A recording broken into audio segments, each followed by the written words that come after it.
Halo semuanya, ketemu saya lagi dengan Dr. Roni Tamba di channel Anak Sehat dan Berkualitas. Apa kabarnya? Saya mendoakan agar Anda semua, Bapak Ibu, sehat selalu, murah rezeki, dan memiliki anak yang bisa tumbuh dan berkembang sesuai dengan potensi genetiknya. Kali ini nih kita akan membahas satu materi, yaitu bagaimana cara menilai perkembangan anak di usia 2 tahun. Mungkin saja di antara Bapak Ibu nih yang melihat materi ini ada yang ketepatan nih, anaknya usianya 2 tahun. Jadi pas untuk Anda menilai perkembangan anak Anda apakah normal atau terlambat. Namun sebelum membahasnya, saya mau ucapkan terima kasih nih kepada seluruh orang tua yang sudah rajin menyimak materi-materi kami di channel Anak Sehat dan Berkualitas. Dan bagi Anda yang baru pertama kali menyimak materi kami, jangan lupa klik subscribe-nya, like, dan boleh di-share kepada seluruh orang lain agar mereka juga mendapatkan materi yang sama. Dan bagi Anda yang suka menulis atau suka membaca, jangan lupa boleh dibaca materi-materi Anak Sehat dan Berkualitas ini dalam bentuk tulisan dalam blog ya, yang sudah kita buatkan, yaitu blognya emakluarbiasa.com. Jadi bagi Anda yang suka membaca, boleh berkunjung di blog itu, dan bagi Anda yang cocok bisa dilakukan follow pada blog tersebut. Yuk kita mulai pembahasan untuk menilai perkembangan anak usia 2 tahun. Apa saja sih alat yang dibutuhkan? Alatnya yang dibutuhkan adalah 3. Yang pertama adalah KPSP usia 2 tahun ya. Nanti dipilihkan kuesioner pra-screen perkembangan anak usia 2 tahun. Yang kedua adalah mainan sehari-hari, misalnya bola, kelereng, atau mobil-mobilan yang ditarik atau yang didorong misalnya ya.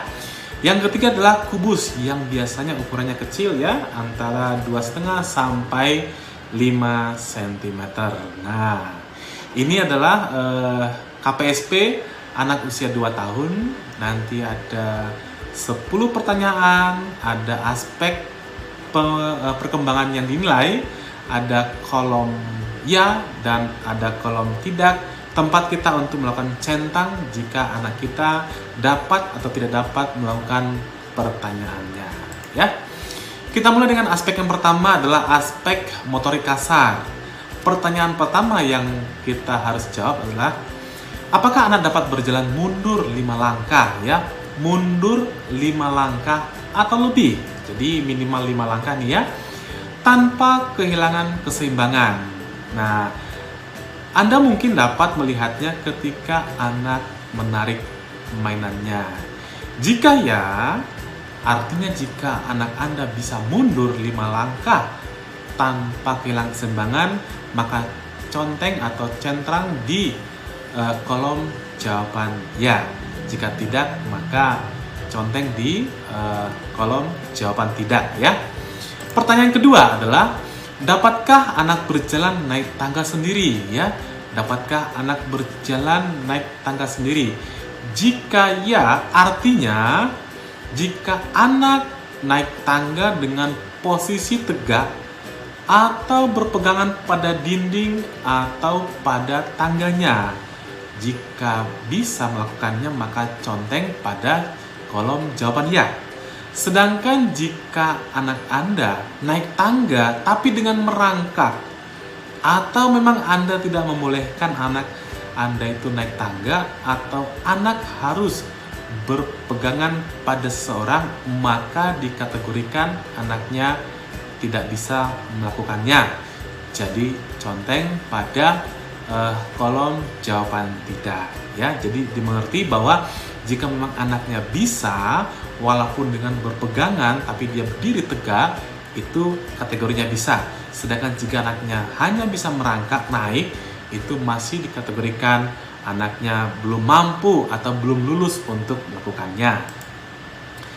Pertanyaan yang ketiga, dapatkah anak menendang bola kecil ya, sebesar memang biasanya bola tenis itu ya, ke depan? Jadi dia menendang bolanya ke depan tanpa berpegangan pada apapun, termasuk pada orang lain atau orang tuanya. Jika anak Anda bisa melakukannya, maka conteng pada kolom jawaban ya.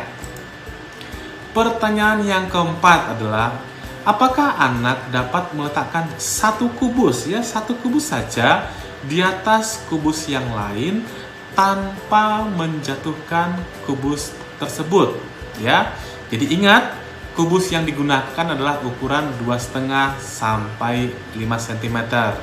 Jika anak Anda bisa meletakkan satu kubus di atas yang lain, maka kategorinya anak Anda mampu melakukannya dan centang pada kolom jawaban ya.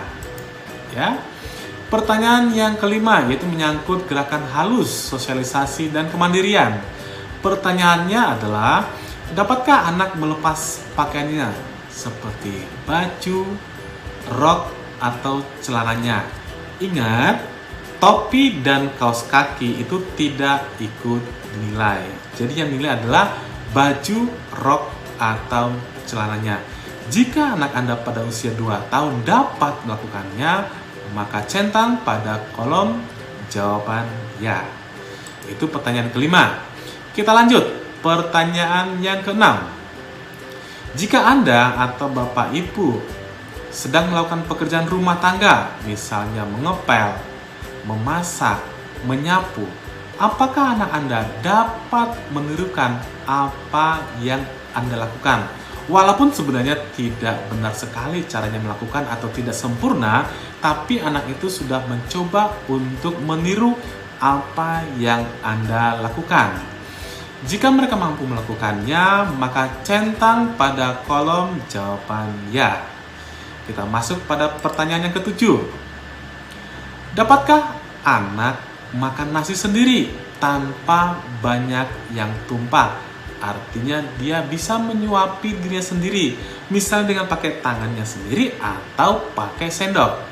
Jadi kata kuncinya makan sendiri tanpa banyak yang tumpah. Artinya kalau hanya sedikit yang tumpah, masih dikategorikan anak mampu. Jika anak Anda mampu melakukannya, maka centang pada kolom jawaban ya.